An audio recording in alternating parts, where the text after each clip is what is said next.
Monogreen Stompy. We're switching decaronis.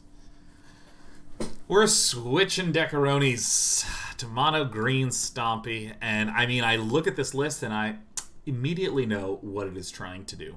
Okay, so first of all, Pelt Collector, Stonecoil Serpent, value 1-drops. Because we actually have this Gemrazer that mutates for 3 as a very strong 3-drop that we can place on a Pelt Collector, that we can place on a Stonecoil Serpent. And because these 1-drops have +1/+1 counters on them, when you mutate putting the Gemrazer on top, you have a 4/4 with +1/+1 counters on it. It's very, very nice. Same logic applies to Yorvo. But I would say that in a lot of Monogreen Stompy decks, the 3-drop slot tended to be the most awkward. I often filled this with a Lovestruck Beast. But this is actually a really interesting way to do it. You say, oh, we have the Gemrazer's a 3-drop. It just happens to be that our 1-drops have counters on them. Really, really nice. We have a Growth Chamber Guardian, reliable 2-drop. Barkhide Troll, reliable 2-drop. A pair of Wildborn Preservers. I just think is like a value 2-drop. It's kind of interesting. Now, up at the high end, I think we have no surprises here. We have Vivien, Arkbow Ranger, Vivien, Monsters Advocate, to be able to just play more monsters, make our monsters huge and get trample, Questing Beast. We also have Vivien. Jesus, we have Vivien, Champion of the Wild, which is very, very nice. Defensive creature with gaining vigilance and reach on one of our guys, but also against some of the other decks, we can flash in our creatures. Feels really nice. It's a mass Vivien deck. Over in the side, we have Oakhame Adversary. I am not sure what this is supposed to go in against. But this is a card that is very clearly good. It's just like, how do you get it to get out and be good? Spell costs 2 less to cast when an opponent controls a green permanent. Whenever Oakhame Adversary deals combat damage to a player, draw a card. I don't know when this is used. I feel like it is cool to have it flashed in with a Vivien against some kind of deck. But I don't really know. I don't really know.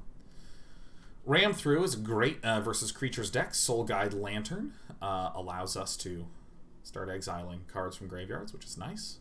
Thrashing Brontodon, anti-enchantment, because boy, oh boy, is there a lot of Wilderness Reclamation decks.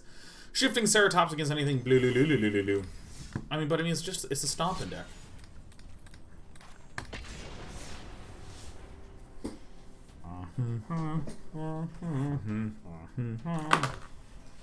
Bing bong bong bong bong bong bong bong bong bong.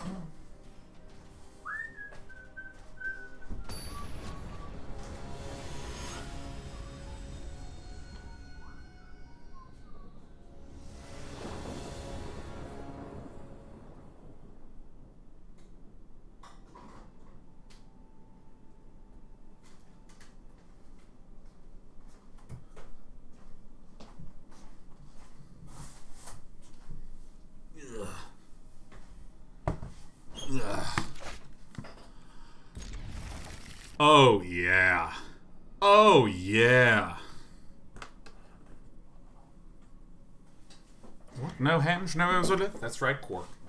I'm a Kawaii punk. Hey, does anyone know that what game that quote's from? Kawaii punk. If anybody can figure out this reference, I will be blown away.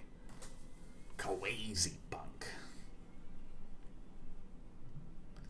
I mean, this... Okay, it's... I'll give you a hint that, like, Jesus, I don't even know what you do with this. Collisions is pretty sure that was Backgammon Day 9. Yep, this is a Backgammon reference. Oh ja, hi, med flourishing folks.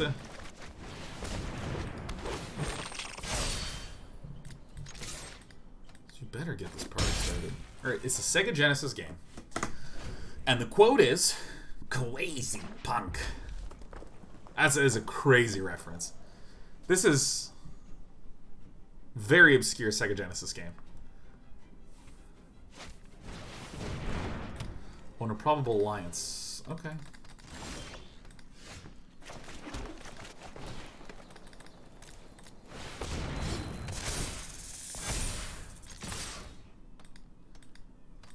It's like crazy punk, but like with a CW, like crazy punk. Maybe it actually is an R, but it was just said very weirdly. I'll give you a hint. Here's a hint. It's a 2D fighting game, okay? But it's obscure. And I don't mean like so obscure it's not a main event at EVO obscure. But there are side events for it, right? But it's like... Earthworm Gems is patented bear. I will say, that's a very quotable Genesis game. 'Tis a good one. Do you want to thin the deck, man? It's not Clay Fighter.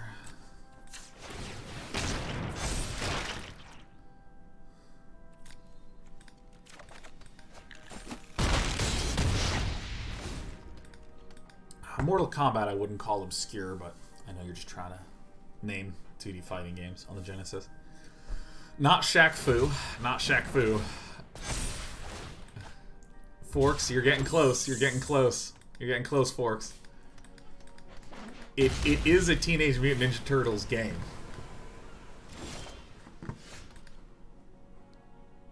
I mean, we did it, right?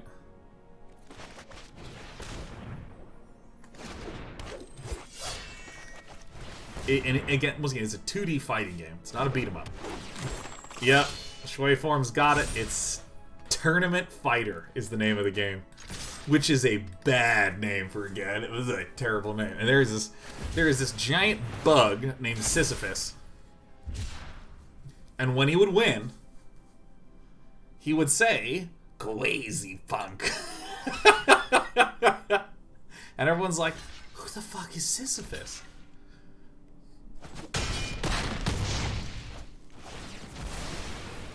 Bam.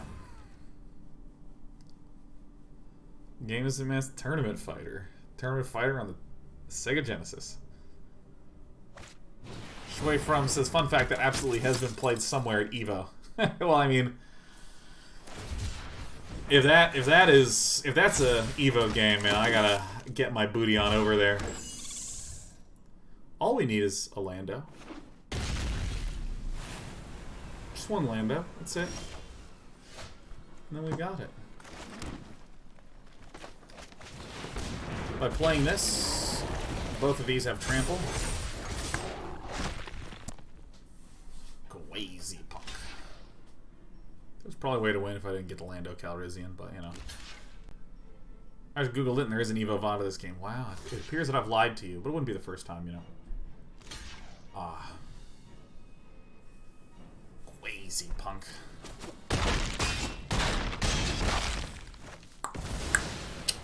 Gotta kill Gil. Gil is going down, my dudes. Alright, let's see here.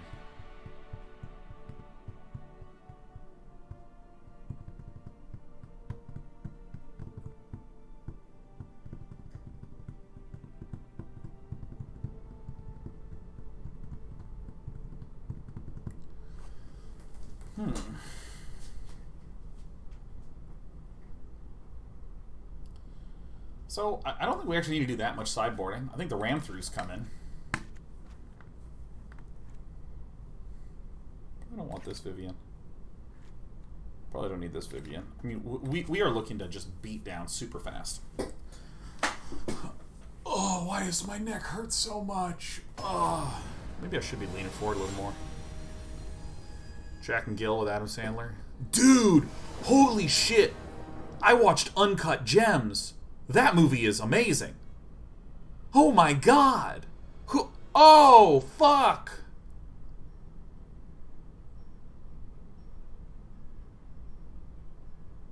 God, that movie is good. Oh my god, do not watch it if you don't want to be stressed out. Oh yeah. Oh, this deck. Oh yeah. Oh yeah. Lantern shuts off flare. While true, it is unclear to me how much that is a concern.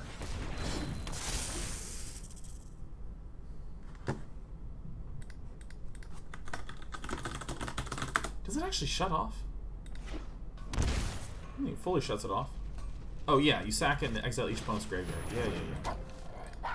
Yeah. Oh, yeah. Yeah. Oh, yeah. Yeah.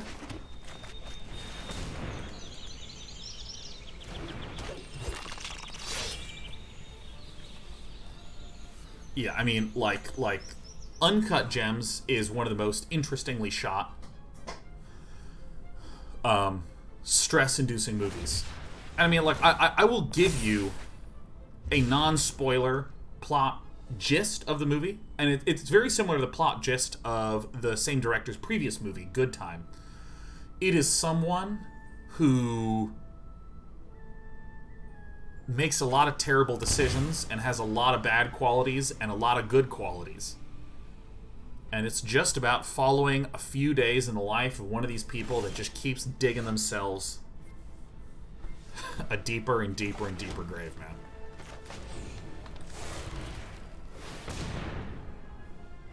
Is this Uncut Gems? It sure is. It sure fucking is. I don't know what the sideboard plan for Gil's deck is against my deck. Boy, I sure would like a 4/4 with a counter on it.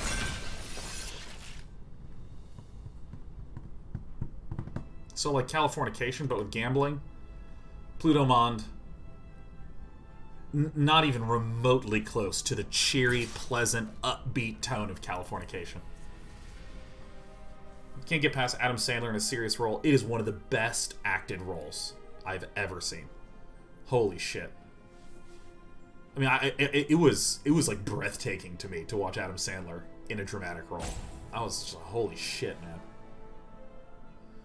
I think Adam Sandler is one of these actors that's like easy to shit on because he has made several, 10% movies on Rotten Tomatoes ratings. However, it's kind of amazing that a lot of the movies that Adam Sandler has been in that people love to point to and be like, oh yeah, that movie, oh, it's so terrible, I can't believe Adam Sandler made that movie, were Netflix's most viewed movies in history.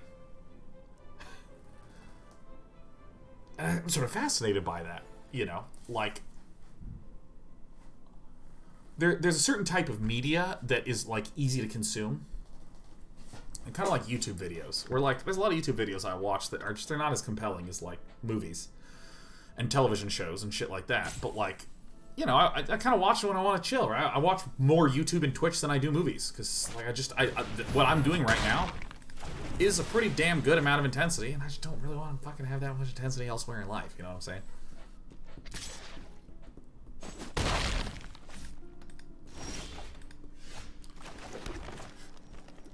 I think somebody make you a mistakey.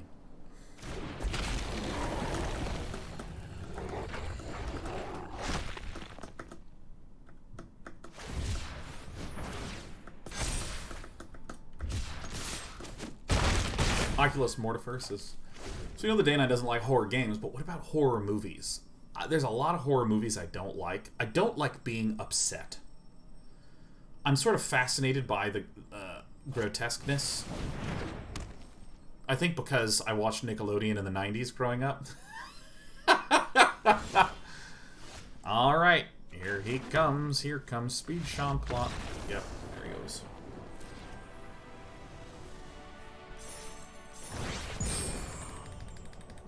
Rank up. Like, for instance, Alien and Aliens are two of my favorite movies of all time. Oh yeah. Dale Stark says, after all, your favorite artist is Zdzisław Beksiński. Yeah, Beksiński's astounding. Yeah, I like the horror aesthetic. I don't like jump scares. I also saw Hereditary, which I thought was a good movie, but that just about fucked me up. Oh, The Thing is also one of my favorite movies. I love The Thing. I don't like horror movies that are just trying to scare me and just lead to just a tension without anything interesting behind it. I don't know, I just don't really like that. But it's kind of weird because, like, on the fringes of that, I like that. Like, I like Aliens because I like the sort of aesthetic and the problem-solving nature and the sort of the cosmic horror aspect to it. I like movies that are quite stressful. But, like, a lot of just, like, archetypical horror movies, you know, like Paranormal Activity. I don't fucking want to watch that. I don't watch that at all. I don't like being scared, you know.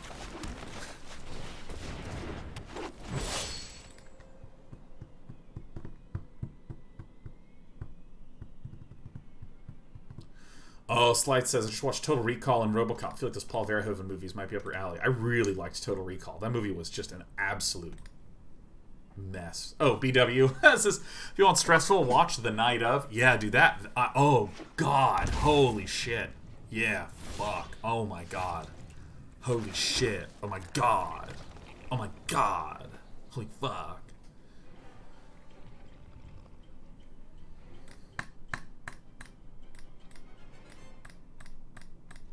Annihilation? Loved Annihilation. Loved Annihilation. Quiet Place. Quiet Place. Yeah, I guess there's a good amount of horror I guess I do like. That's so weird for me to say. That's so weird for me to say.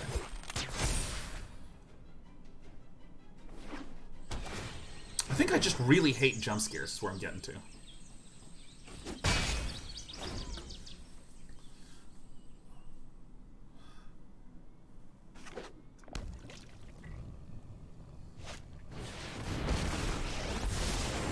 Show me what you got, Battleman. Oh, look, it's the Battleman.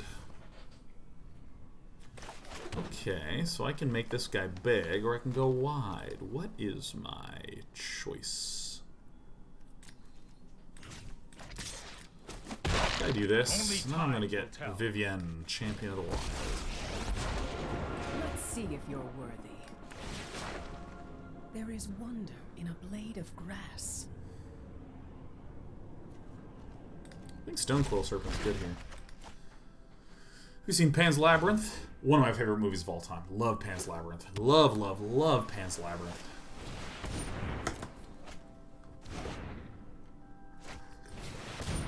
That might even be like top 3 for me. That movie is just so fucking good, man. That is good.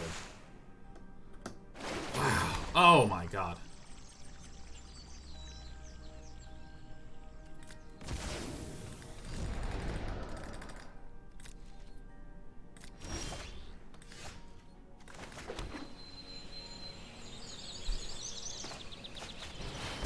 Alright, here we go. No. Have vigilance and reach, my friend. Tear it all down. Yeah, no, I've also heard the theory that Event Horizon is Warhammer 40,000. Prequel. That it is the first time that humanity comes in contact with the warp. Alright, let's take a peek here. Because if I -2 this... You can still walk away. I guess this is what we want.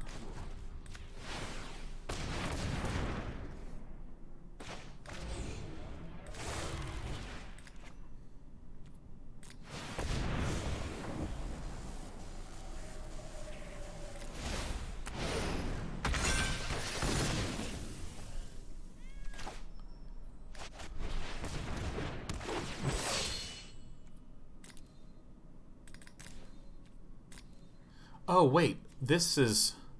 Or activate abilities of creatures. Isn't this an ability of a creature? What? What? Did I mess up?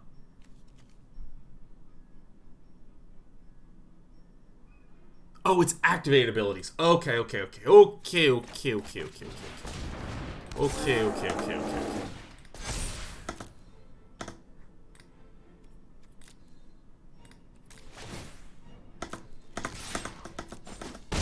I'm sorting through it.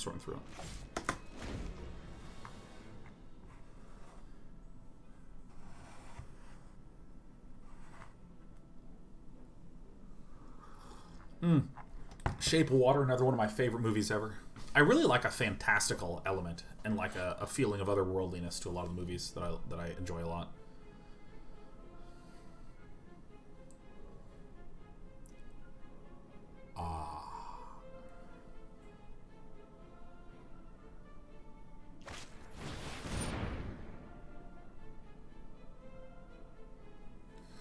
God, it's so strange when you do a stretch and you can just feel it stretching. What happens when I do this? Do they just both go on top? Oh, tight. Let's do it like this. Or something, huh?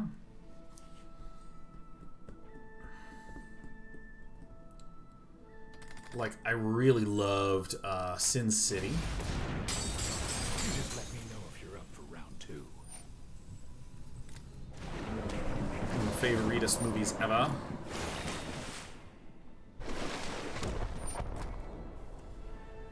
That might be my number 1. I love Sin City. Minority Report was great. What else is dope?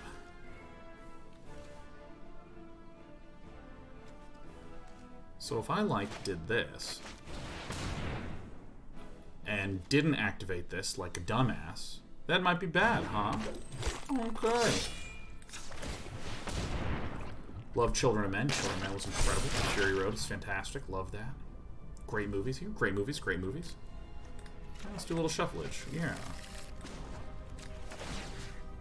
I don't know. Maybe this kid. Terminator 2 Judgment Day is really good.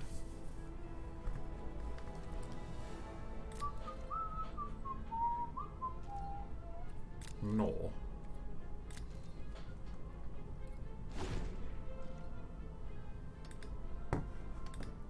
Oh man, Terminator 2 Judgment Day is like actually so good.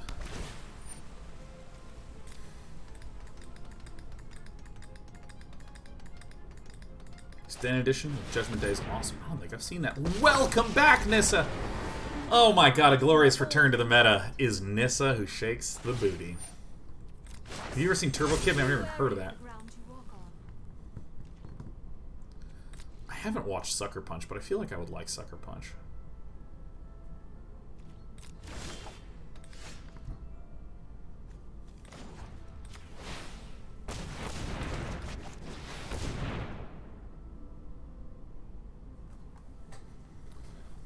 The new Dread movie, loved that. Loved that. Make me big, make me huge.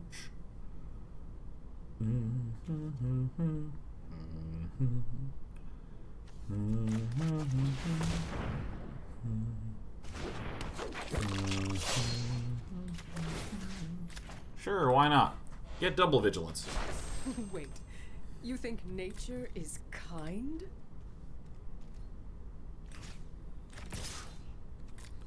I wish to smash. Is it time for Uro to go to the bin? Or is it time for the breeding pool to go to the bin? The choice is yours and yours alone, Battleman.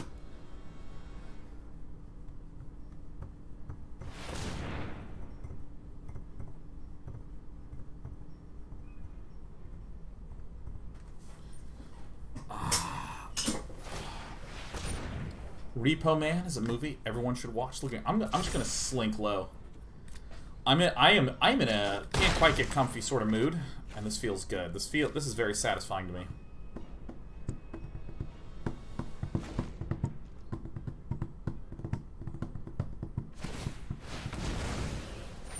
I can't believe you've done this.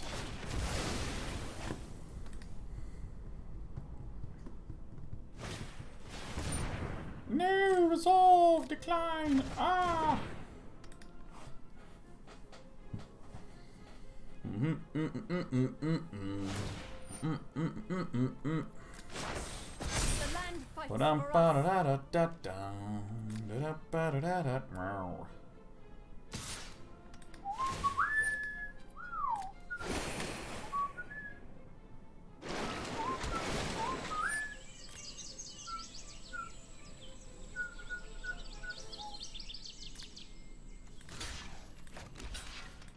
I think killing Uro is probably good here.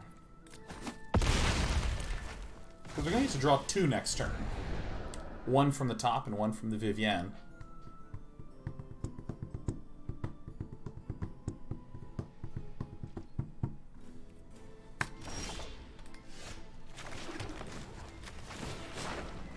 Starting over's the only way.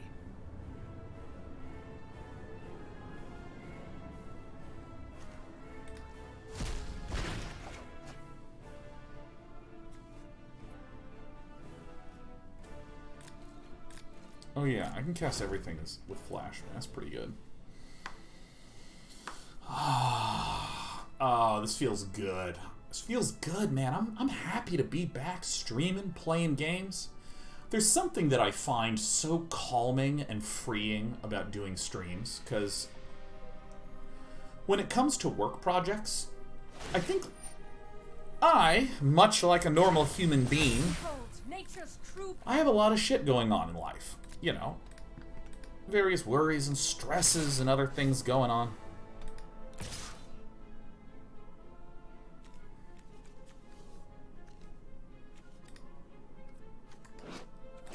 So 5 other cards? Okay, so I'm just going to play the Pelt Collector, and then I'm going to bump this up and cast this for 6. I could have set myself up to block 2 things and eat both of them, but then my opponent would have been able to play Uro. And I don't want that at all. No, I do not.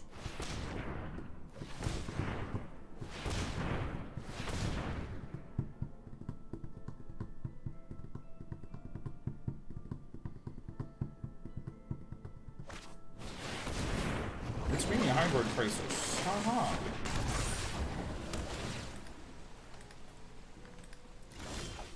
Okay, so what I want to do is the following. Plus on this. Alright, so now it has Vigilance and Reach. I'm then gonna pound out a bunch of mana, so that way I can Gemrazer like this.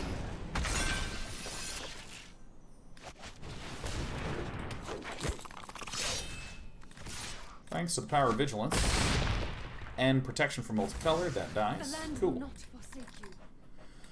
You know, I have all sorts of, you know, typical usual stresses that a boy may have.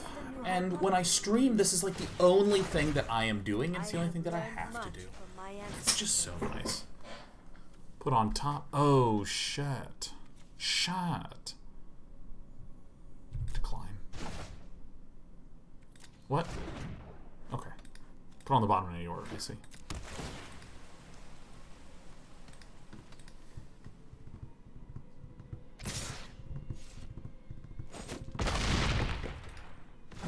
So, can I kill Tamio Mio? New beginning.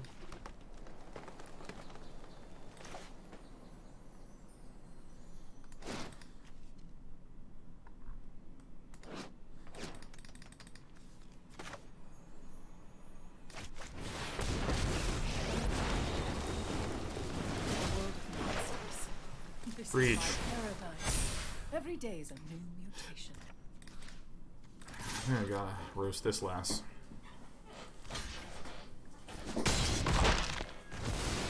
More data will be needed. Hey, Gowerly. How are you, man? Hey, I'm in your neck of the woods now. I live in Los Angeles. Pretty dope, huh?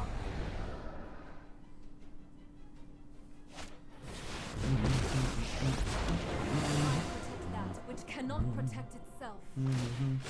The land shall conquer you.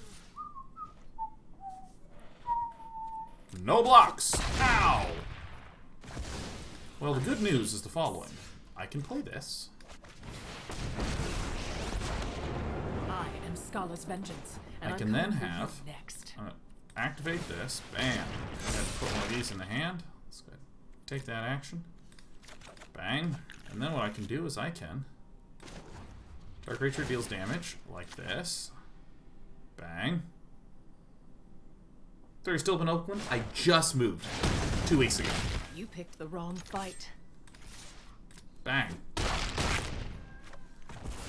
Oh yeah, I moved Gowerly. I sure did. Also, my name is spelled S-E-A-N, Plutomond. Oh, you corrected yourself before I even said anything. Oh, damn. Hell yeah.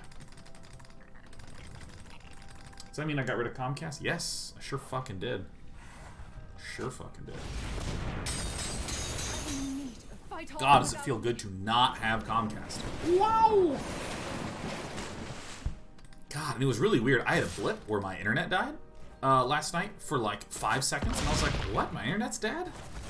and I called customer support, My skills. who picked up, as usual, after a ring. Just one ring. Which is still, to this day, crazy to me. Absolutely crazy to me. Just a single ringo.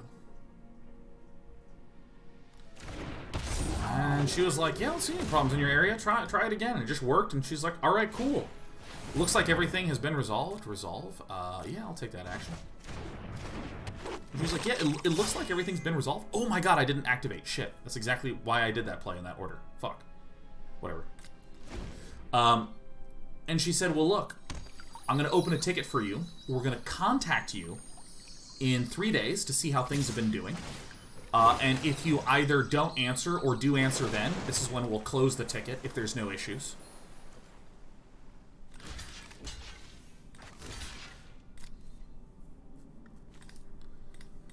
And, you know, call us back if you have any problems. I mean, like, literally, it resolved itself while I was calling, but the person picked up so quickly and addressed the issue, and they're going to call me back to make sure my internet's okay in a few days. What?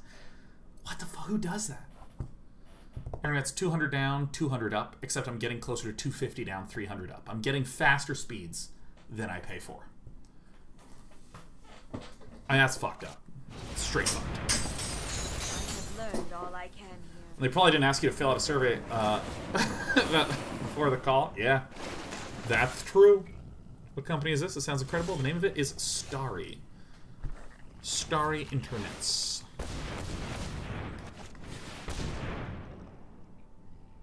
Should have done this in this order, because now I leave room for Battleman to do stuff. Alright, take action. Oh shit, they're all gone. Really? Oh man, I am not keeping count. I'm not keeping count.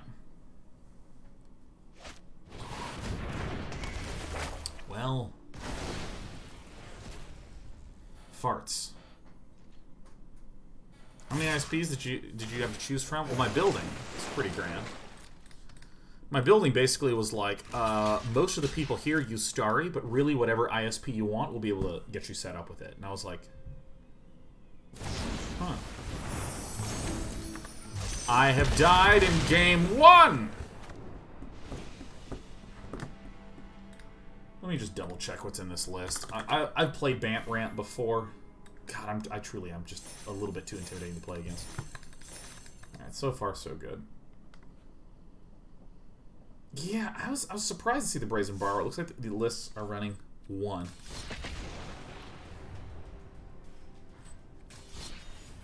What the fuck is going on with this bug? I keep hitting play and it keeps sending me to the wrong thing.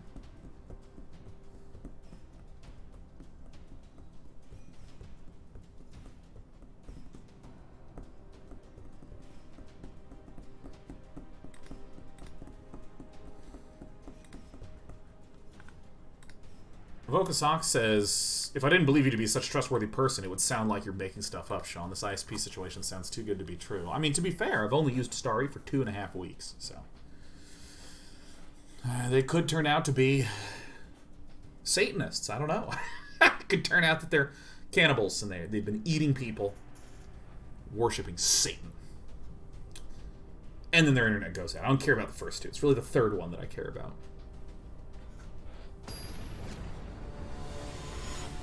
Acid Rains, Sean, you mentioned you were from Kansas not too long ago. Where are you from there? I'm from Leawood. Leawood, Kansas. Satanists are pretty chill, though. Yeah. I know I'm supposed to just be anti-Satan. I know I'm supposed to be. But I've never met a Satanist, and I've never had a bad interaction, even second order from a Satanist. So, you know, maybe there's a bunch of Satanists out there that are just like, hey, thanks, Satan. Ooh. X equals 1! Alright, so I see a Temple of Milady, which would immediately imply to me that Danas is playing Sultai Ramp. Pretty much every deck out there is like blue-green for Uro Growth Spiral. And then there's also Jund Sacrifice. So when I see green and black, it makes me just go, oh, it's probably blue, green, black.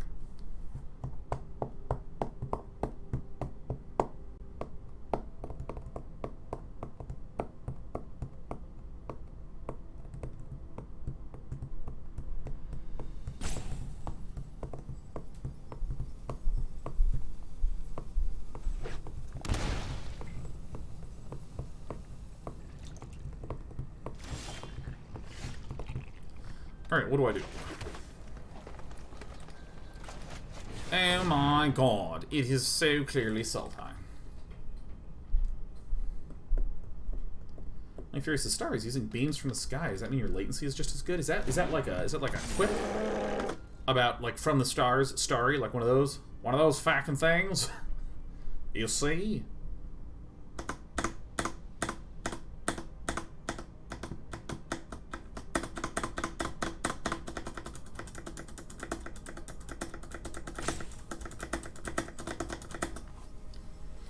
Alright. Yeah, latency's good. It's like ping's 8 or something.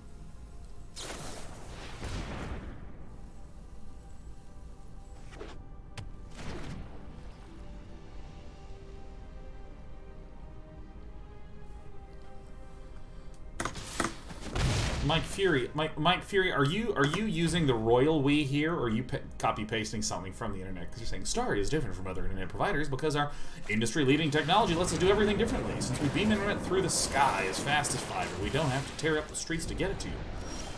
Yeah, I mean, when you were typing that shit, I was like, dude, are you talking to me?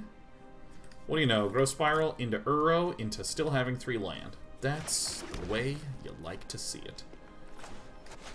I think I'm just gonna bonk down another one of these things. The thing that Sultai stinks at that Bant doesn't. Sultai stinks at clearing a board.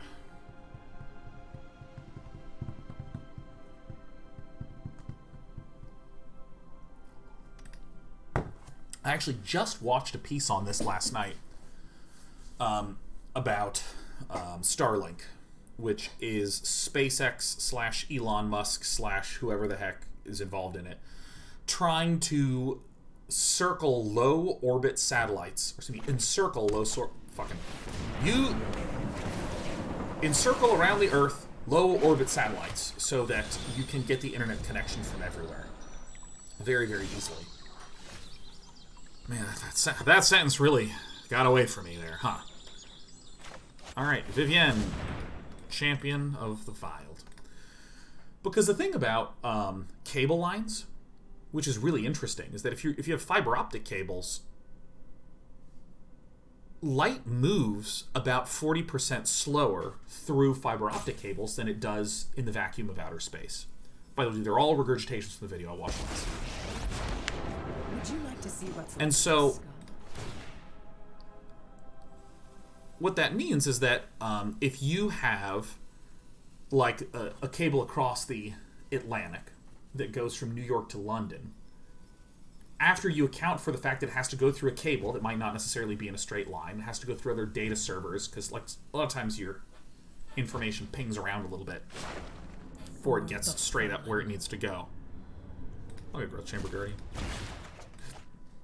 The fact that it does all that means that it's about a 76 millisecond time from New York to London. Now, the thing is, if you have satellite, you can basically beam up, and you actually don't need to go that far up to be able to start going out. Like, I can't remember what the exact orbital distance is. But I mean, like, you know, even satellites that are orbiting, I mean, they're a few miles up, a lot of them. There's some number of miles away. Like, there was a story of someone in the Atlantic, in the Pacific, on a boat. And they were closest to the International Space Station, the closest person. I love everything from deer to dinosaurs. Just gonna kill this one. And so the thing about a lot of satellites right now is they're actually quite far out in terms of orbit. So if you are trying to use a satellite for you know, like a lot of government satellites for emergency response systems and stuff like that. They're like 250 milliseconds of distance away. So it actually takes like a very long time. But the idea is that instead of having these like very far out orbital satellites, Starlink's trying to have much closer satellites. So that way it goes up just a little bit to hit a Starlink satellite, and then it's basically traveling the same distance as a regular fiber optic cable would be on the ground. Essentially in a straight-ish line between, you know, say New York and London, but it's in the vacuum of space.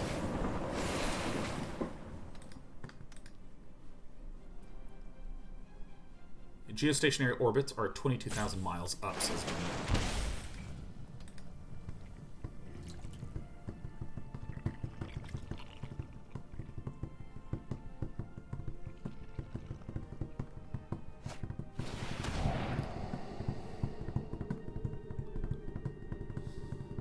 This is probably what they want to kill. Okay.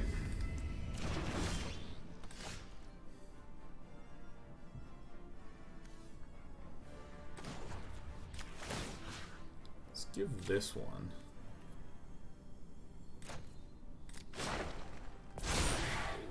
My, how you've grown.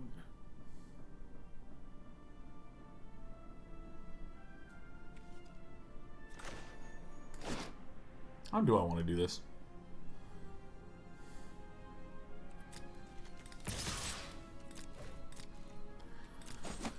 Just like this is fine.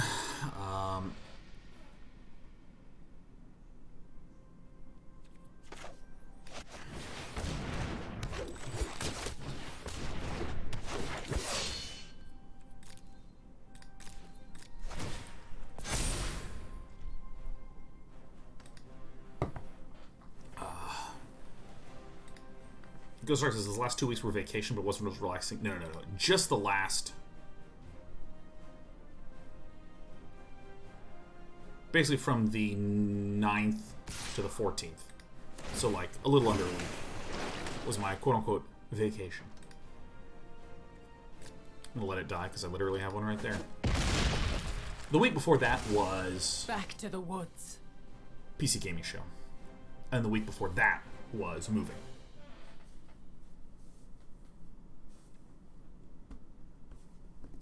Gunny says, Starlink won't help people in cities all that much, but it's a game changer for rural and sea connection.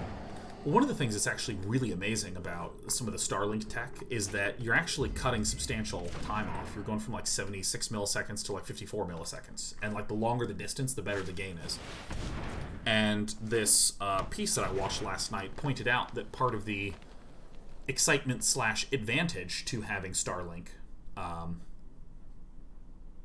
cut that time off is that there already is a private $300 million cable that goes from New York to London that cuts just 5 milliseconds off the time.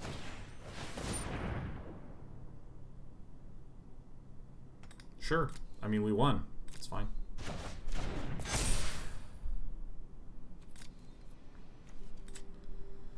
It's a $300 million cable that already has been built just to shave off 5 milliseconds of time between the stock exchanges in New York and London. So the assertion is that Starlink can basically cut milliseconds off for industries that are like crazy desperate to cut that time off. So what do I do? I think that maybe the Gemrazer is not that necessary, because I don't think that there's a lot of artifacts or enchantments, or maybe I'm making a big mistake cutting those off because they're such an essential target. I don't really know what the Wildborn Preserver does.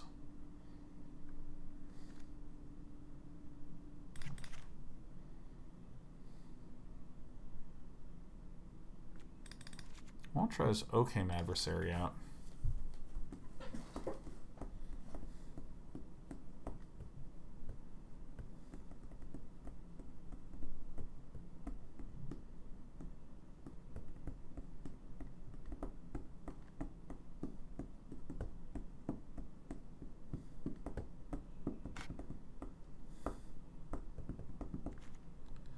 The ram throughs,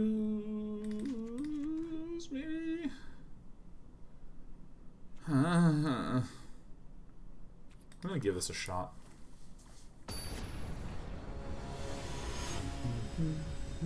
But yeah, no, I mean, like, the goal of Starlink is to, like, really help.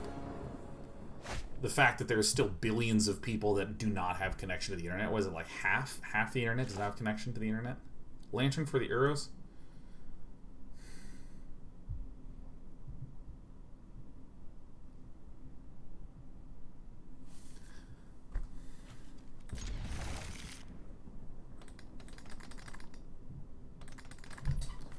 I don't know.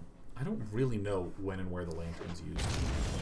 Maybe that's actually the exact spot in which you'd want to use it, but I think in that case I would not want the Oakhame Adversary, because that's like the green permanent is essentially just Nissa. Ram through. Alright, so since this is a swamp, this completely ruins. Completely ruins Adonis' ability to do anything rampy on that particular turn.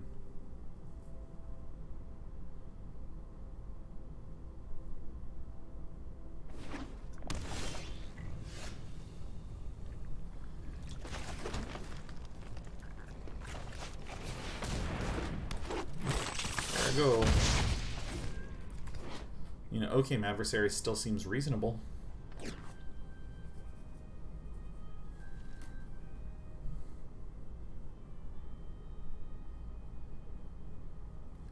GZ McDamius says, can't they just sack food to get the cat out before Lantern? The idea is that when they sack to bring the cat out before it hits the battlefield, then you zap it.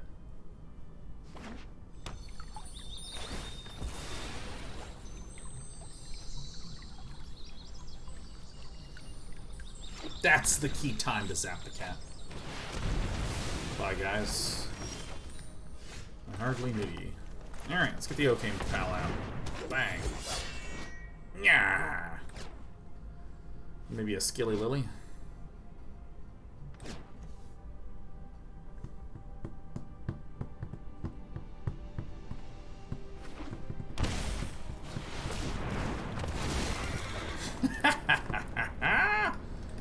Yes, yes, this was a good sideboarding choice, yes. Hello. Deals 1 death touch damage. Or deals 2 death touch damage. How does this work? Oh, if the creature I control has trample, okay. Another one goes on top. Tight. Well, I'll just go ahead and draw a card. Like Jean-Luc Picard. Seems kind of unfair to rhyme card with the card. Man, when I was a kid, and like Shel Silverstein and Jack Prelutsky, all that sort of stuff, all those kids' poetry shit was like big. That was like hoppin' happening stuff.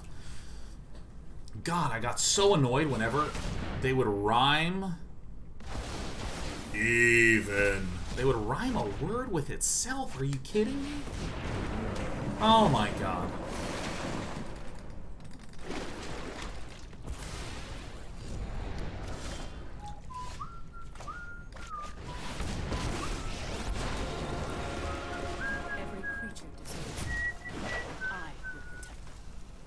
Maybe a trample? Don't know. Guys get so mad. I would be like, man, what is this lazy? What is this hack? Rhyming a word with itself. Are you kidding me? It's embarrassing. So -2 is when you cast your next creature spell. Search for creature card with a lesser. Put it out on the B field.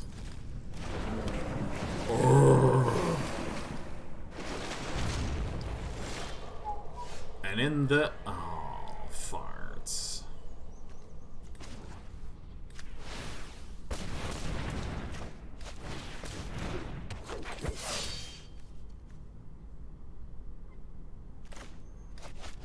Alright, whatever. I will win on the backs of 3/3s.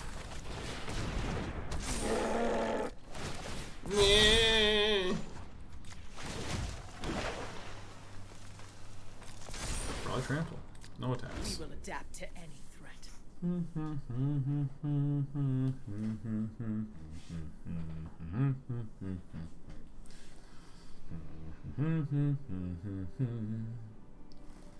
Yeah, but I'm real happy with Starry. It's been a good 2 weeks. It's been a good 2 weeks. Don't worry. What are you gonna do? I hold grudges. What are you gonna do? You know, what can I say? What can I say? My pieces are gone. I'm sad. Alright, here we go. This is the best I got.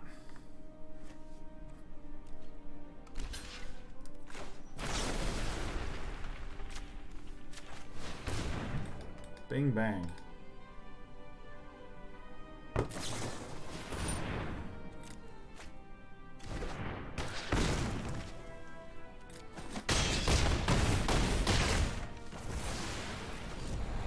Pretty cool looking board status. Pretty cool looking board status if you ask me. Chef Peace has subbed for 34 months with Twitch Prime. Welcome, Chef Peace, to our darling community, full of darling, lovely human beings. I don't know why I started calling human beings human beings.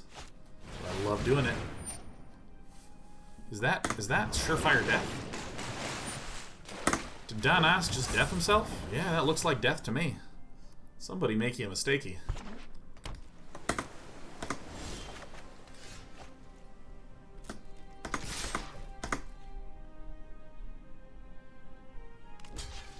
Gotcha.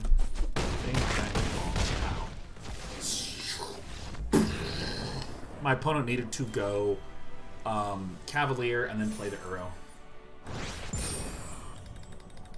Victory! Victory is mine! Gold 1! Platinum 4 is within my reach. God, I can't believe how good that lunch was. I'm still obsessed with that pasta. What is this bug? This bug is driving me insane. Insane. In the membrane.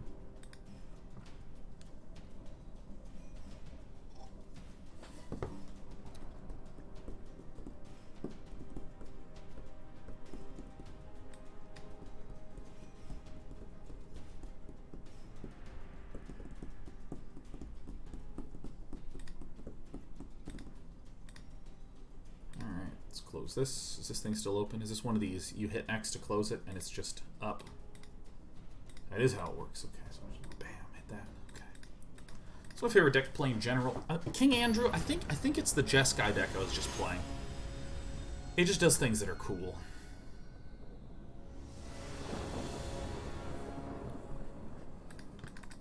Foster says, "Do you watch Pro Dota outside of TI?" Oh, I'm hanging on to this pupper. I think this is the pupper. This is the pupper. I watch some. I don't really follow the overall scene, but like, you know, the Blast Cup or whatever the heck it was called, I watched a lot of that.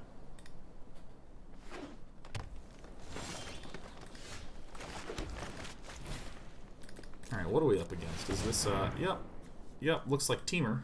So this is probably Teamer Reclamation Nation.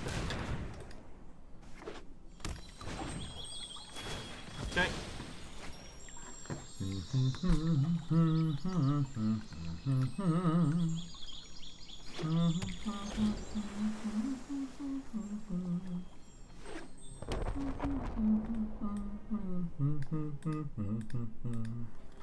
JF Gas is GG Day 9. I just played you. JF Gas! GG! We're playing Monogreen Stompy and there's no companions. The world is good again. Hey, JF Gas, how's the Sultai ramp feeling for you? I really enjoy that deck a lot. Well, at least I formerly enjoyed it, like pre-Ikoria.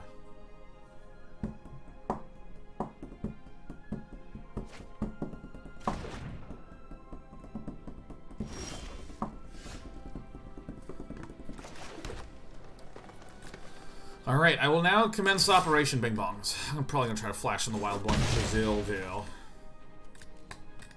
Ooh, the Koki says, have you seen the new Humble Bundle? For racial justice and equality. Crazy amount of content. Why? I not only have seen it, but also plugged it on the PC Gaming Show. You can find it over at itch.io. It has over 1,500 games available. It's a pay what you want. For the bundle, half the proceeds go to the NAACP Legal Defense Fund. The other half goes to the Community Bail Fund. And you, the minimum payment is $5 for the bundle. They've raised over $8 million. Alright. Alright, Vivien, Arkbow. No.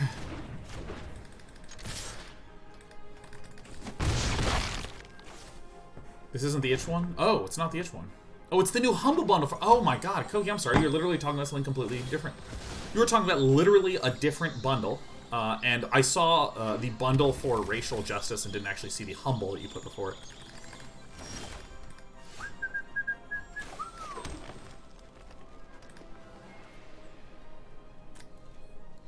So right now we are performing what is known as winning. I think Wildborn Protector and Flash is going to be particularly good against this one.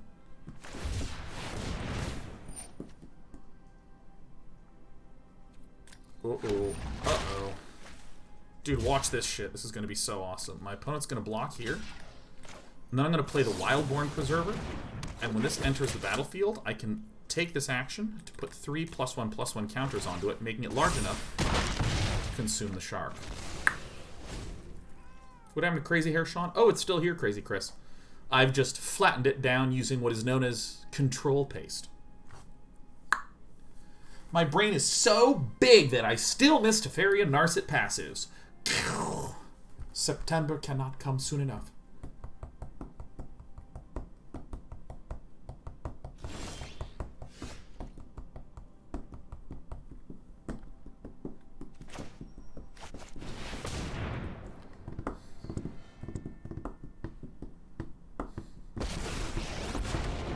Wild animals I like. People, not so much. Peephole, not so much. Let's see if we can get a You fight one-mana like a guy. Nice. sin brat. Bang.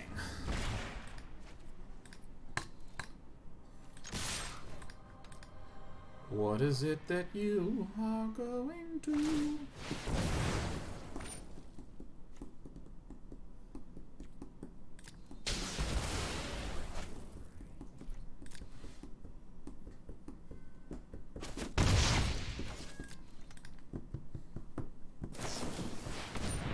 Alright, Noreyes.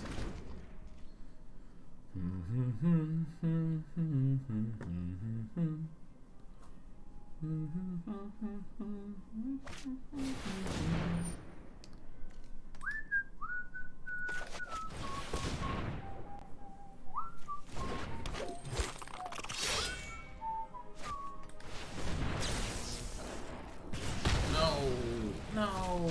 Oh. Let's do this in a... Yet. Oh yeah. Oh yeah. Oh, look at this. I just beat faces and beat asses.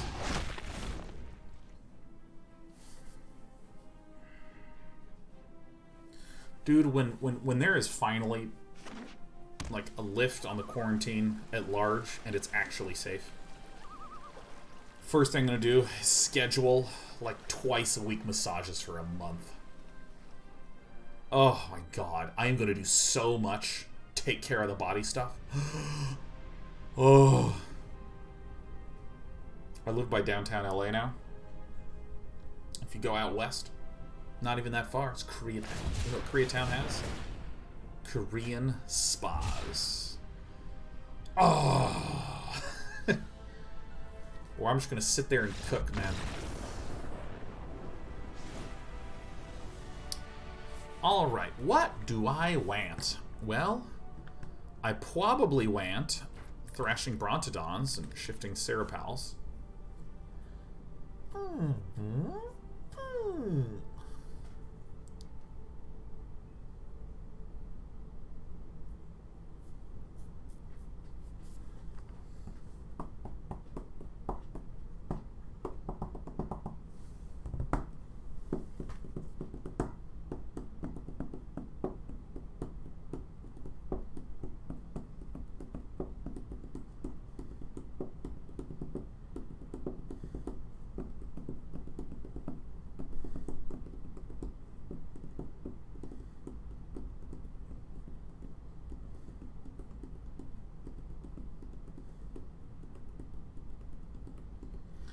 What the heck gets cut out?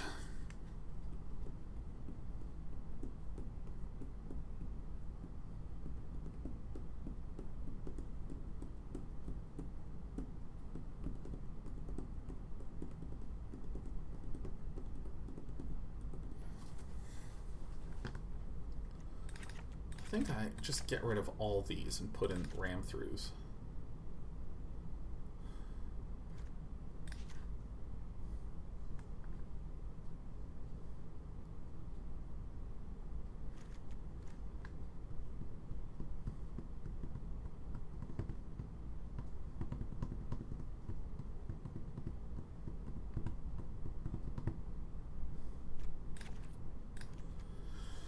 Okay. Okay. The Arrow One's asking if I saw your message. I didn't. I only see you typing this stuff right now. If you typed the long one, it may have gotten cut out. Long messages, they get cut out.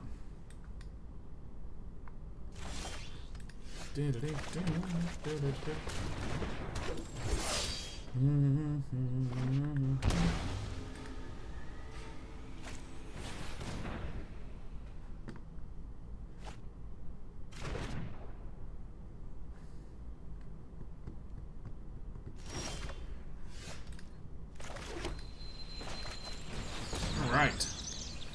I think the play here is to try to go under and to be more aggressive. Because I think my opponent's going to be boarding in a lot of, like, removal type things that deal 2 and 3 damage, so I want to try to...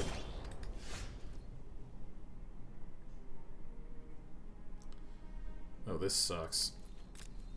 I think I don't do anything here. I think I just chill. Because this is going to get buffed to 2. I wasn't really in the mood to play second Barkhide Troll.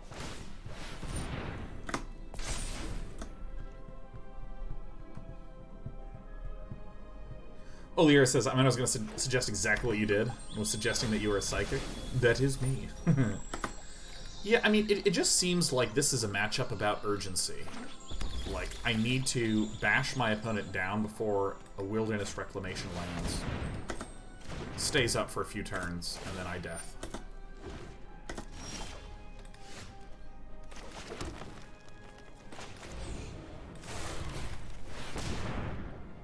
So when I do this, I believe that in response, if my opponent kills this, I know the Gemrazer still lands on the battlefield, but I don't know if it mutates.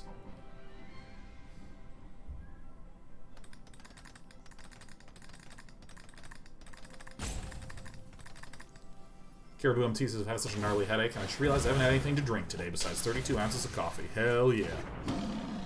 Alright, so that is not considered a mutation. Okay. So depending upon what Nora is...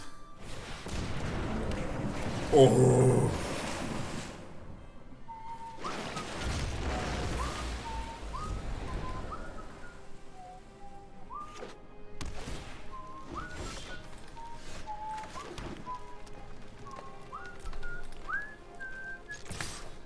Here we go.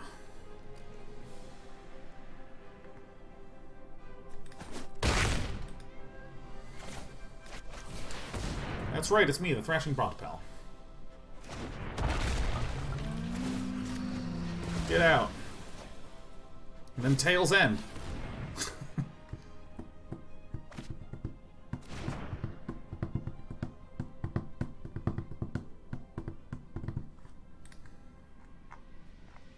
My pleasure, 599er. My pleasure. My absolute pleasure. Yeah, hydration. Hydration's important, and I wish it weren't. I don't want to drink anymore for the sake of water. I don't want to do it. Oh, what? Okay, so the play then is we play the Questing Beast, which comes with haste. Play the Barkhide Troll, which is large. We deal some damage here. Then our opponent is going to be at 6. Now, if my opponent then chooses to play a spell that is not a creature, then there's only going to be one creature. If my opponent plays an Uro, then there's still only going to be one creature. And the important thing is that Uro and this guy is blue. Oh, my opponent is making a mistake. Alright, here we go. Oh. Haste. Trample. That's some good bone crushing. Oh, I wish I didn't have to drink any water or eat any food. I wish all food was just recreational. Then I would eat all the time. I like eating recreationally. I don't like eating functionally. I like my recreational eating. You know, I'm going to play till we lose. And then I'm going to switch to mono white. Mono white. Also, I forgot about Soylent Craptacular, man. I forgot about that. I'm gonna get 2 fills of water here.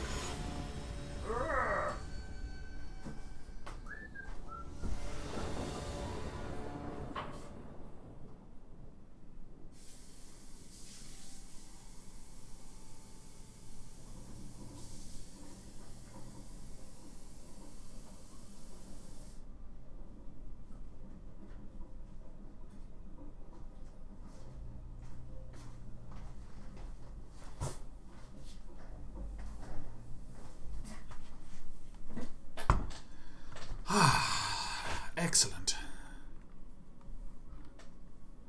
I go first. Is it okay to go first?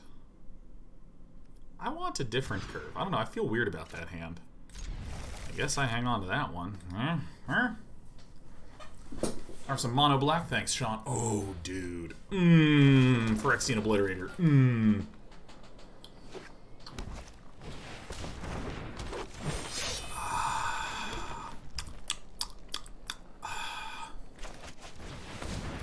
Oh my god, is Gearbox us?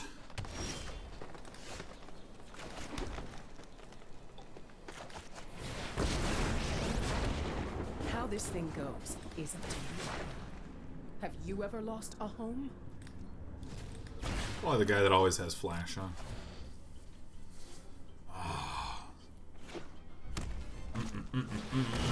Oh, Phyrexian Obliterators. So sick. Oh, yes.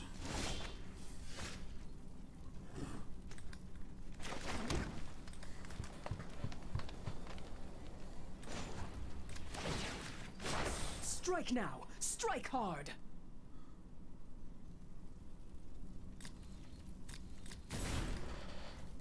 Not sure. Not sure at all. Farts. Okay.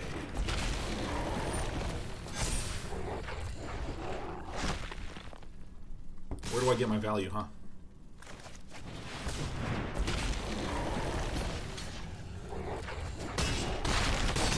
So I get a little bit of value. This gets chippity chomped. I'll be back. Just like before. This here is all here sus. This is a stinker. It's a stinker if I ever saw one.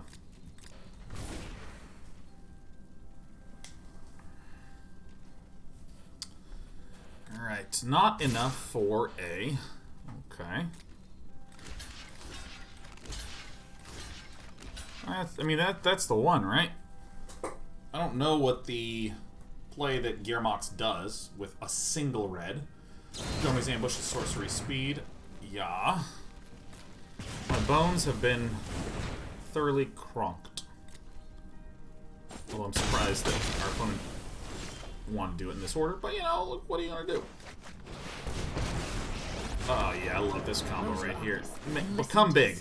Get counters. Do you want to take this action? We're fit enough to survive. Yeah. Bang. So Once Upon a Time also still banned. Oh my god, it is so banned. I've endured worse.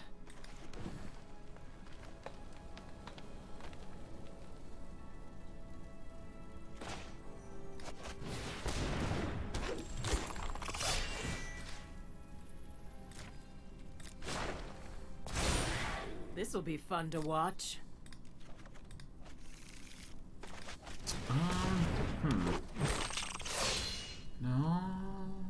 Yes, maybe I actually need to attack. Maybe I actually need to speed this thing up. Yes, excellent.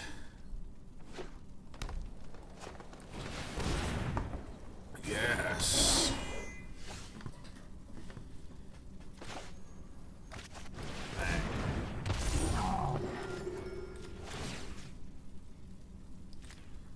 Everyone, quick, do your 4/4 impressions.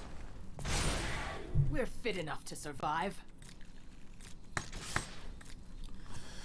Woo! Vokasox says, how do you guys feel about all the bans lately? It feels like there's been a solid uptick, like there's a couple of bans every set or so. Like, how's these cards are getting printed in the first place? I feel like whoever's in charge is slipping.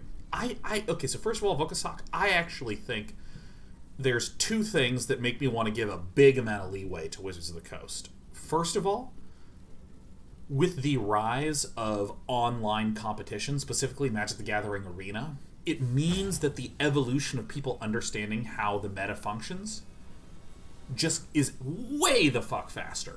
Because previously, it was like people sort of investigating a little bit of what's happening at this tournament and that tournament and this tournament, and then some crew would come up with some sweet build, keep it private, and then go to the tournament and own everyone, and that would be the new hot shit until the next tournament where someone else would have destroyed it.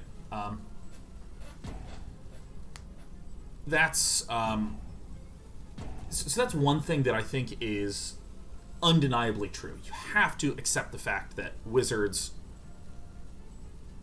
is just facing more knowledge, more information, more testing from players, and so broken stuff is going to be discovered quite a bit faster. That's one thing. The second thing,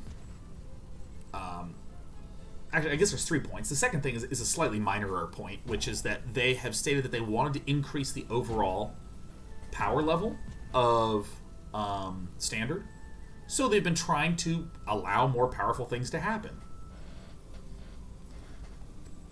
That is a completely understandable consequence that you fuck up and make things overpowered, if that's what your goal is. But I think third, far and away, the most important thing, so far and away, the most important thing in my eyes, is that you notice the fuck-ups, because it is bad, or it is a legal card or a banned card, and there is no in-between. Period. If something is bad, you have to just ban it.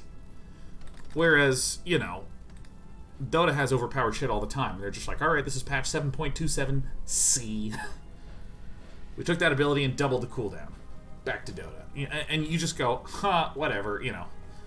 Oh, you introduced neutral items. Wow, these are overpowered. Oh, you only can have one neutral item. Oh, okay, cool.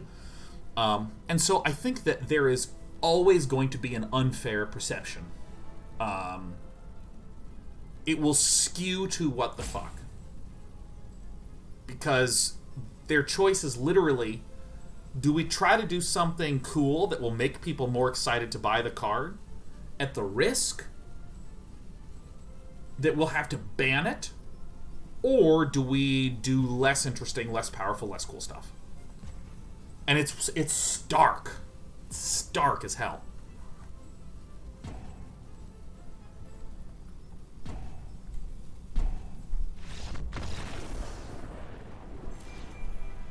I just realized how thirsty I am. Oh my god. I'm the best player in the universe. 599 says, Steam is working again, so I'm going to continue playing Civ 6. Love you, Sean. Love you, chat. Oh, this bug is so not that impactful and drives me insane.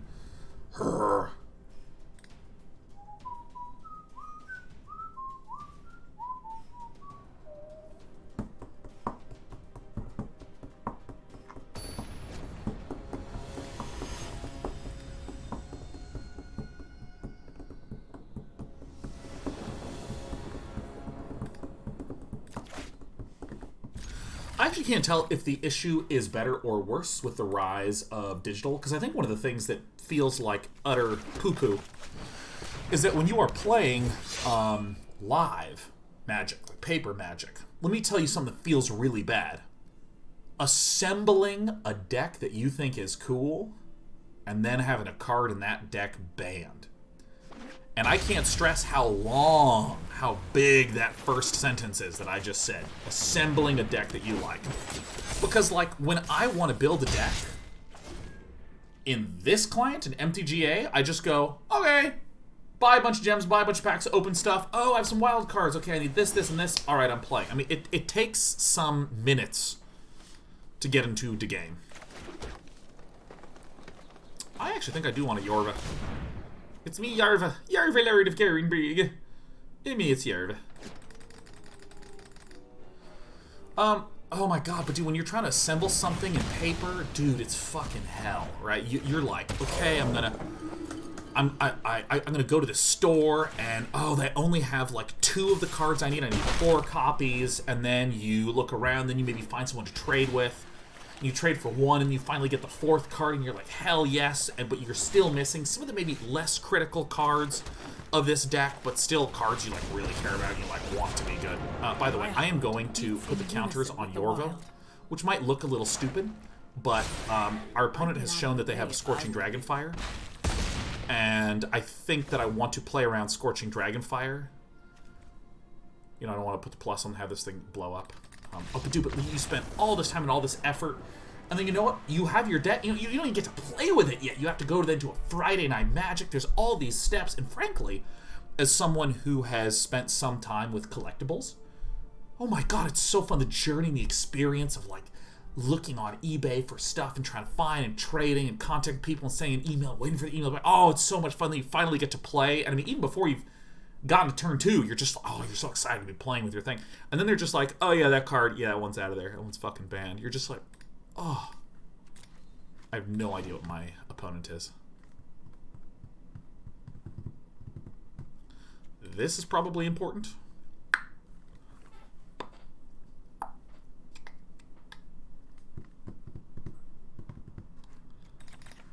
So, I think I'm up against a control-ish deck, and therefore this gets me more cards, because I can play from the top of my deck, and I can get 2-for-1s.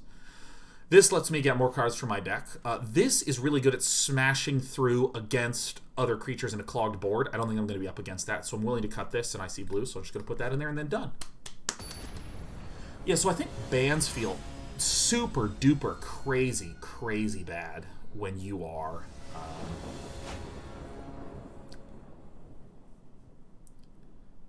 playing live. I mean, that must feel awful. I guess I keep this. I have no 1-drops for whatever.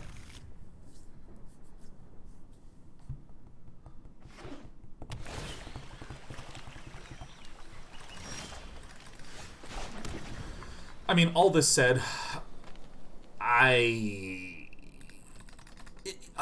has there ever been a physical game that had regular patching? Has this ever been a thing? Has this ever been a thing? Has this ever been a thing? Toxic Apathique says, still a tough road. Do you ban it to make some feel bad or allow it to make others feel bad? I think that you 100,000% just ban the fucking card. Overwhelmingly, people prefer healthy gameplay to getting to play the thing that they miss. Like, overwhelmingly.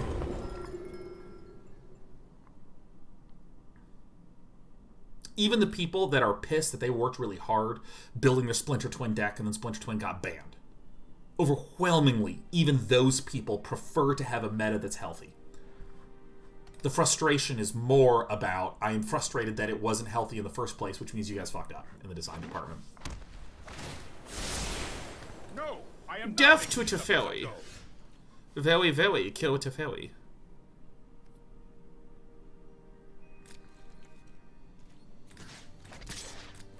Die. It's only a matter of time. But I was asking about what are like some tabletop games that actually has regular updates and patches. Not updates, because I mean there's plenty of games that have updates. Like I can name like 20 right now. No. What are games that have patches that are tabletop games? And Shadow XT says Warhammer. How does that work? Chess. Oh yeah, chess 1.7c I thought really balanced the chess meta.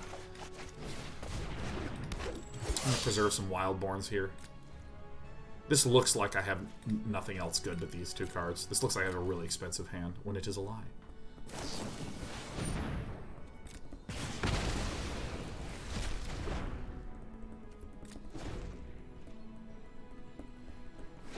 Oh, Volka's like, that's interesting. The D&D gets errata pretty often. Well, of course it would. That makes a lot of sense. Amy Yui. Howdy, howdy, howdy. Good to see ya.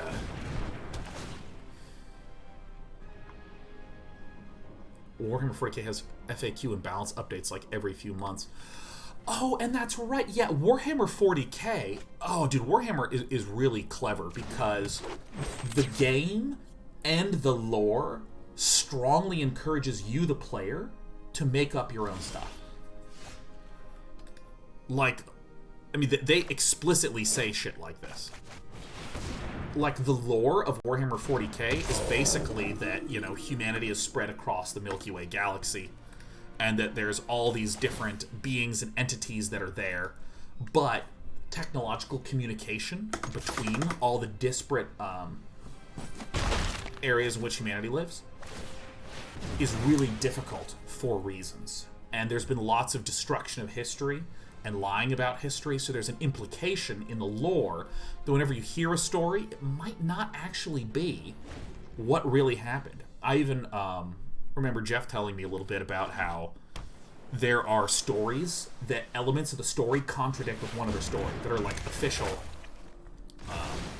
writings from Games Workshop. And it's a little bit about like, I mean, nothing like super extreme, but it's like, you know, this implication out there that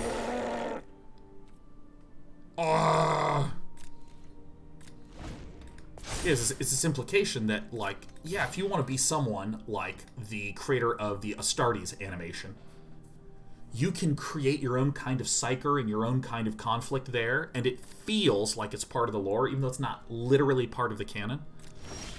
You know, the devs are just like, oh yeah, no, that's how that works. And then, so I know also too in the game of Warhammer 40k, they say, here are the rules that we've created, but we encourage you to mess with the rules as you please to make the game more fun.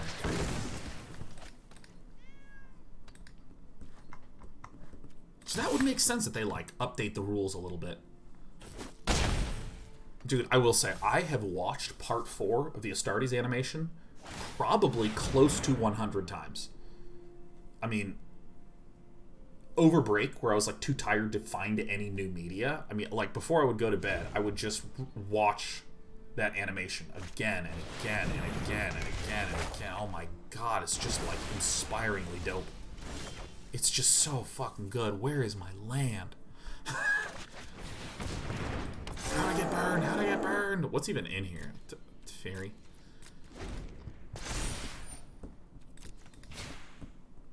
Dude, the Psychers?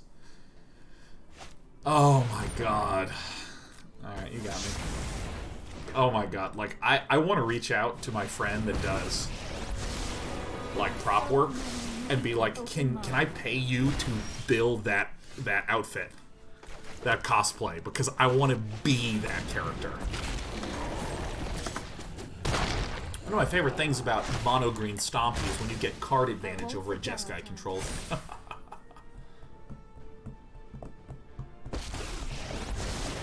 My prowess is unmatched by my peers. Meditate and prepare.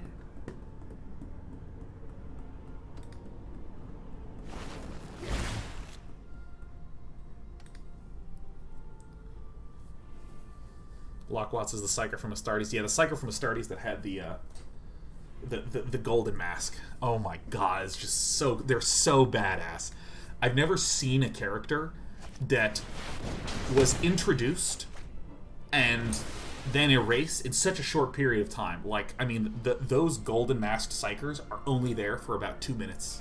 And I'm just like, that is the coolest shit I've ever seen.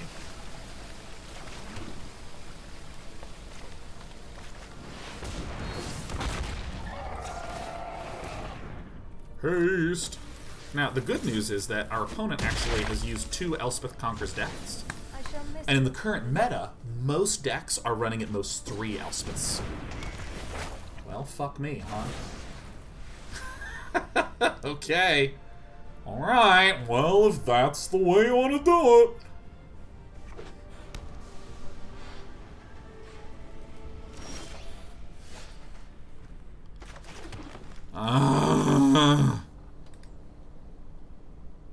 Alright.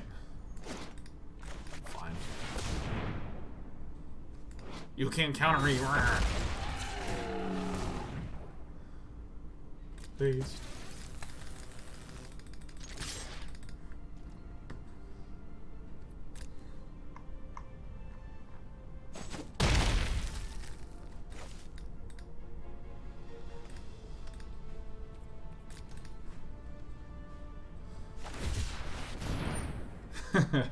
Binary Fireball sub to just talk about your dislike of the 40k rules.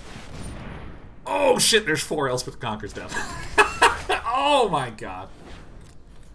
Well, as much as you dislike it, Binary Fireball, be gentle, be gentle, be gentle about the rules. Because there's obviously a huge number of people that are super passionate and love the gameplay rules. But I cannot tell a lie. I have personally loved it.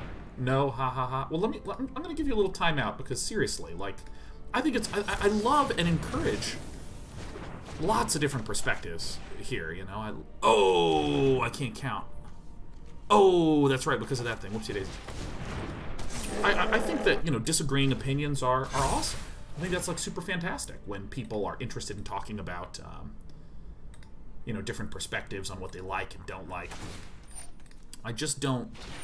I'm not going to approve of abject hatred, you know, where it's like, oh, you like Warhammer? You're a piece of shit! You know, and it's like, oh, okay, alright. Like, hell, I'm going to play Command & Conquer Red Alert on Friday, and that is an RTS that is not balanced in any way.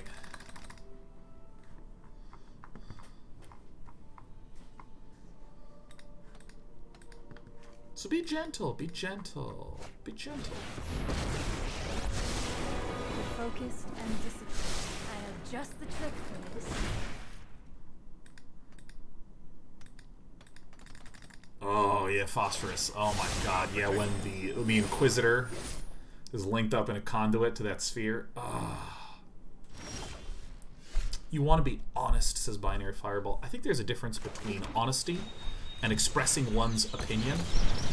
Oops. In a way that is not negatively directed at another person, you know what I mean? Cat dinosaurs? I love Ikoria. Maybe like this. Ooh, all these are not good. Maybe I should do reach because there's this and thing. Ikoria answers.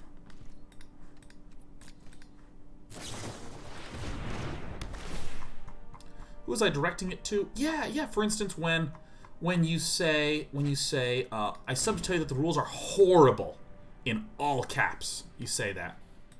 And it says I quit because the rules were so bad, and then someone is, you know, and DP causes. I think the 40k rules are quirky but consistent. And you says fly is consistent with like 4 question marks, and then I said, hey, be gentle, and then you said nah.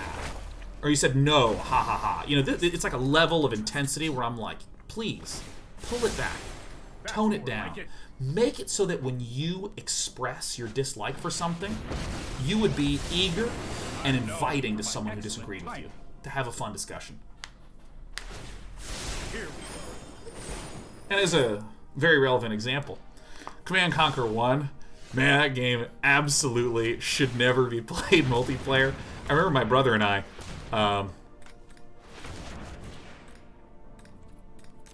we decided we're going to play one game of Command & Conquer multiplayer against each other when we've been playing a lot of StarCraft. And, like, the game began, and, like, Nick just built a bunch of engineers and just, like, came from an angle I wasn't expecting and, like, took over all my shit and the game was done, and I was like, oh. And then so the next game I built a stealth tank and just, like, ran over his engineers.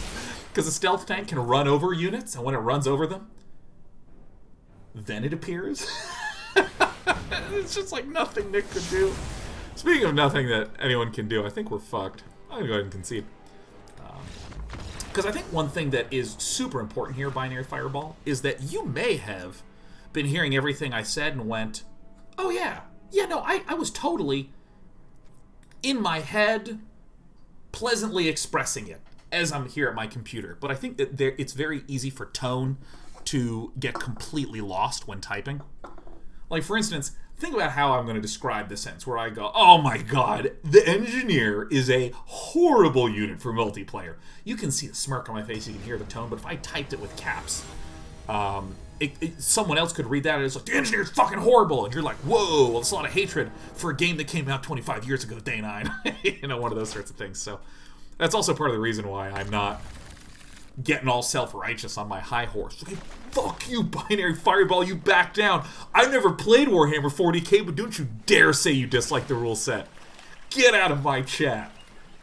Oh, good. I haven't streamed for about a month, and I really have to rebuild audience and subscriber count. Let's begin by banning someone that just came in. Fuck you. Don't watch my content.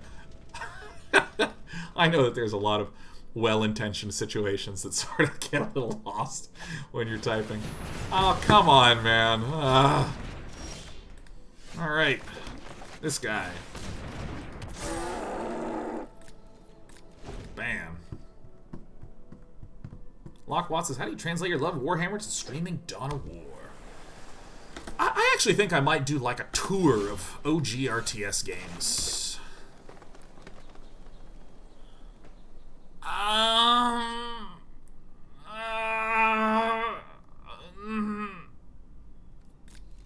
Here I come. Because, I mean, I did some Age of Empires. Did some Age of Empires. Did some, I'm going to do some Red Alert on Friday. You fuck. Who runs counterspells in a blue deck? Honestly. Who runs Scorching Dragonfires? Honestly.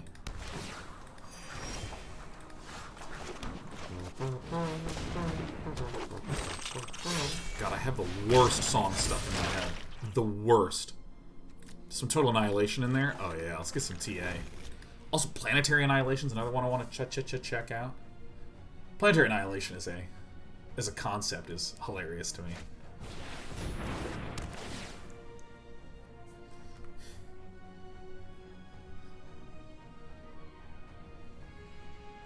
Oh my god, Phobius says, here's some nostalgic for you. Do you remember Descent by Interplay? Oh my god. Descent? That was right in the era where, like, the original Doom was, you know, making waves and stuff. Oh my god, like, that game was unreal. Descent is a game, like, imagine Metroid, but you're in a 3D environment and you're a spaceship. So you're just sort of like going through these levels and like flying through these like weird circuitous tubies. Descent 2, man. I was like, oh my god. So good.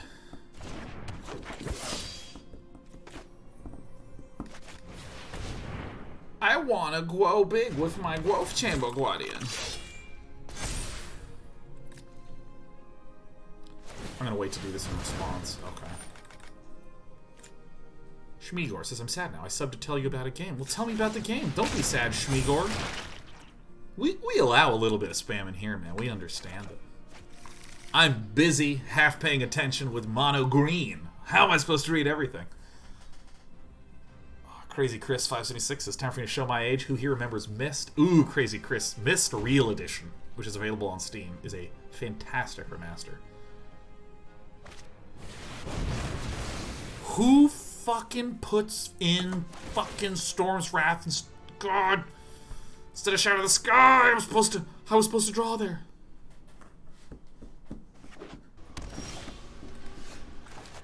Oh, this is so bad.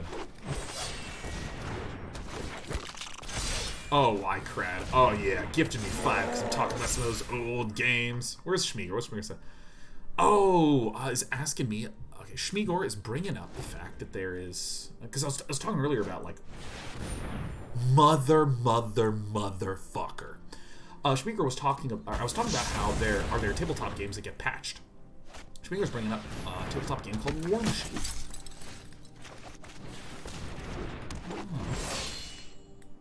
The list building reminds me a lot. Deck building in MTG, I think you would enjoy that. Oh, how does the game work? Man, everything really sucks in this game. I really got to get one of my big planeswalkers. A walkery stalker. No.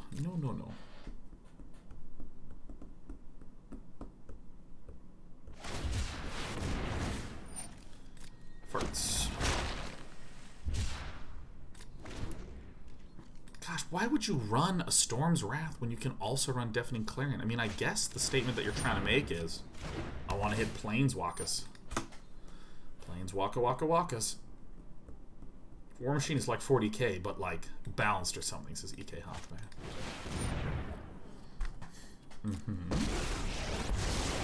I have practiced against What you gonna hunt for? with thoughtfulness before action.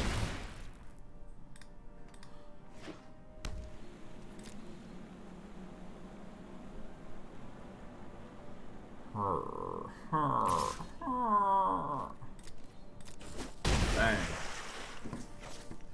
Alright. Wildborn Preserver.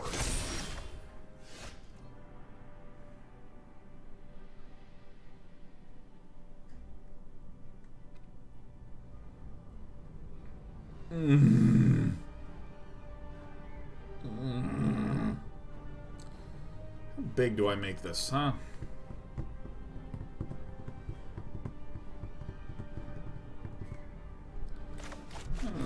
Do a clean 5. If I do a clean 5, bang bong. Take action. X equals 1. Now I can take both of these and commence the bonkening.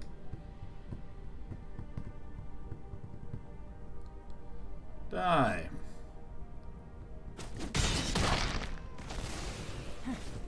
Pixel Logic says, hey man, love your content. I've been stuck in a Destiny hole for so long. Would love to get back into MTGA. You are my vector. Ooh. Never had the word vector applied to me. Well, I'm ready to take on that responsibility, Pixel Logic, and bring to you all the best reasons to stop trying to shoot the red gun at the red orb and the green gun at the green orb. Guess who is protected? Done the hero thing. Nice.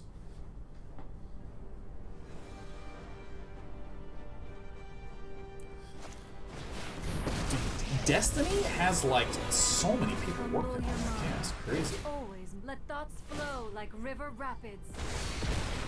Rats.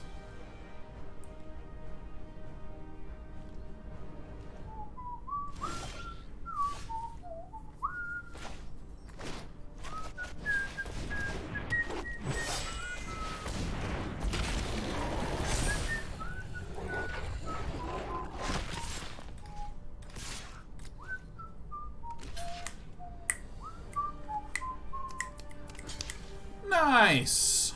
Commence Operation Bing Bong. Damn. Man, I was watching one of my friends play StarCraft, and I was just like, my friend was like, saying, hey, I'm playing some Brood War. Recommendations for XYZ bill or strat and something. I was like, yeah, dude, just screen share me on Discord. I'll watch you play. Starts playing. Might be a bad And I mean, we didn't even get to talk about anything. I'm like, okay, build drones. Okay, rally here. Okay, send the drones to mine. Now you're going to send a Zergling here. Now come back and get ready to build your lair. Okay, your lair's finishing up. Now keep building drones. Now go back here. I mean, like, that game is just so much juggling. It's just juggling. Juggling.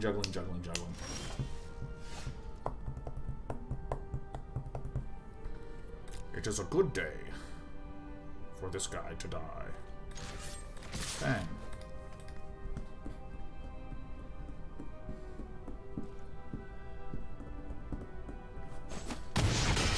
StarCraft to me is like a fascinating game that, like, I mean, I would just never. I feel like, okay, the sort of rhythm, upkeep, do everything aspect of StarCraft, I think if you wanted to make a game where that was like, you had a similar feeling like that, it needs to be put at the forefront as a game about combos, you know?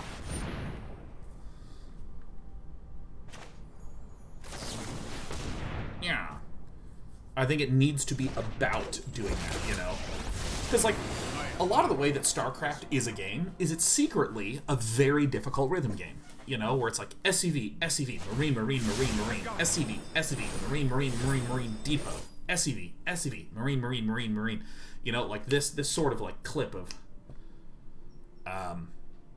dancing back and forth between beats that instead of being spread out like 1 a second or 2 a second or something like this, it's like 1 beat every 13 seconds. That's what a Marine is. And I think that if you had, like, a RTS that was very front-facing, I am a rhythm RTS.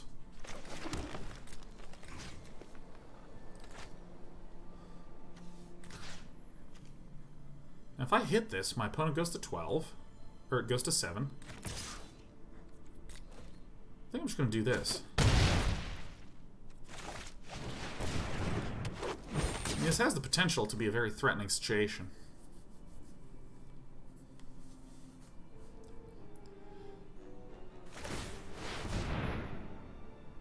Garmore says, you know what? Based on that title alone, that's what Wargroove should have been. Hell yeah.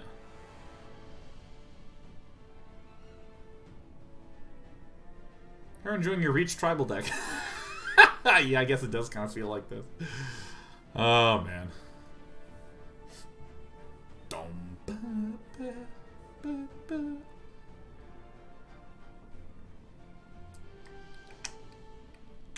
Putting one on top, you never want to see that. Is there something scary that's in the bin? I think it's just like a pile of wakas. Pile of waka wakas. Don't worry, I got this.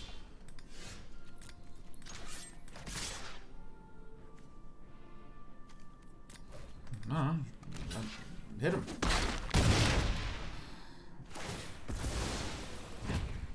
I'm not sure why I chose to do that, but that's certainly what I chose to do. Boria says, what would you say made you so interested in SC when you were a kid? Well, I'm going to answer a question before I answer that question, which is, I think one of the reasons why I was able to stay into StarCraft the entire time is that I was just constantly stepping up and up and up and up and up and up in capability right alongside everybody else. No, I am not making this up as I go. I mean, I joke about how when I was early in high school, and I'd been playing for a few years, people were still arguing about whether you really needed to play with 2 hands, you know, outside of just using the attack button.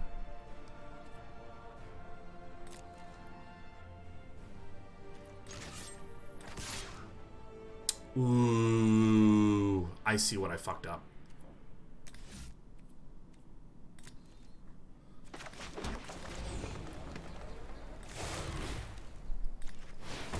I really fucked this up. I shouldn't have done that. I needed to cast a different one. My opponent has just a big... No, I needed to go for it. Fuck. See, my opponent put a card on top, but then... I think I just leveled myself. I thought that I was going to be running up against a really big Shark Typhoon.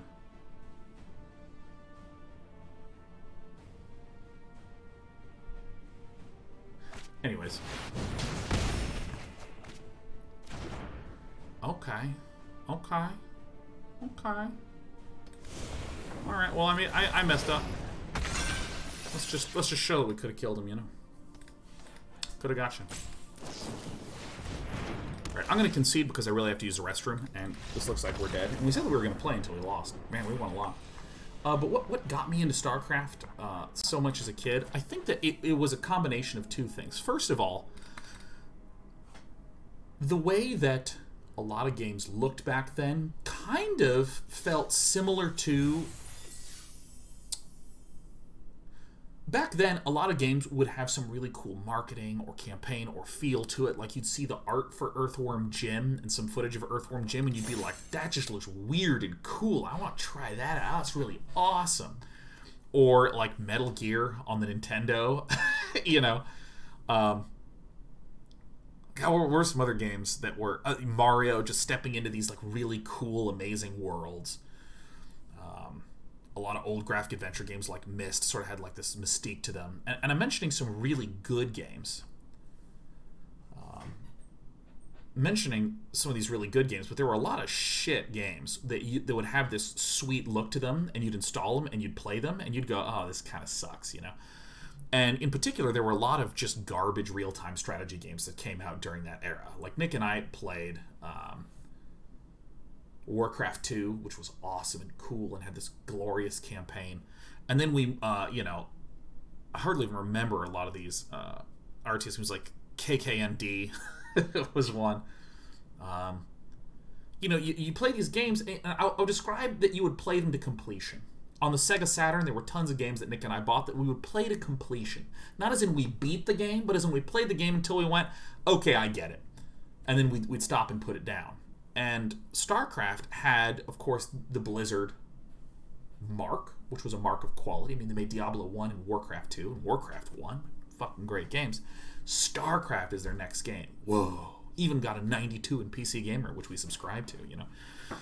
So that was really cool to get a game made by a dope developer that had a really strong, rich feeling when you sat down and played it. I mean, a lot of games, like, I'll take KKND as an example. It would be like, okay, there's the Evolved, the humans that stayed above ground after the nuclear apocalypse happened. And you'd play it a little bit, and you'd go, oh, that's kind of cute. Oh, there's an elephant with a gun on the back. Okay, cool. You know, there's a giant beetle. Huh, neat. But then the resonance wears out. It doesn't feel very good. So you stop playing it. But with StarCraft, I mean, the resonance is like really rich. It's really amazing. It's really sweet. And so, like, that's one of the reasons why I initially got into it. But unlike a lot of those other games where you play to completion and you feel like you're done with it, this game, Nick and I would play it and play against each other and then play on Battle.net, and we would just keep playing. There was just more and more and more cool stuff. So I think that's part of the reason why it just has stuck with me for so much time. Is because I was learning it right alongside everybody else, man. Game's great.